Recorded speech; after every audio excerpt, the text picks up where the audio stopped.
มาแล้วตอนนี้รอ เนาะ แต่ เป็นการกวดสภาพไก่ติดประจำเนาะครูเอกเขา กรรมการสั่งใน ทางนี้ การเขาคือ มังกรดำเนาะบ่ให้เกินเท่าไหร่ก่อน สองก้อนน้ำถึงก้อน 285 278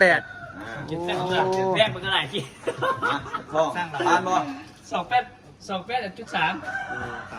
283 แบกขี้ไป นุ่มทานดิ ทานเนาะทานทั้งสองตัว โอเคเดี๋ยวเจอกันตีบูซ้ำใกล้เดี๋ยวเจอกันน้ำมังกรดำนี่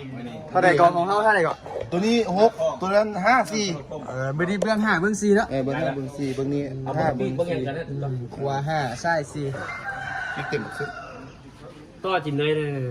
คิดเล่นตายปาดมีต่อกินสุดแล้ว หมดขีด บ่ชีด มันจะมีฮอตขีดจังไดของเจ้าก็278 เครื่องขีด อ๋อนั่น แบบเครื่องขีด ให้บอลโน่มึงดู เรื่องนี้ได้บ่ ได้นะเพราะว่าการปีกเขาบ่ได้ การปีกมันใหญ่ บ่ทอกัน การใหญ่กันน้อยเด้อ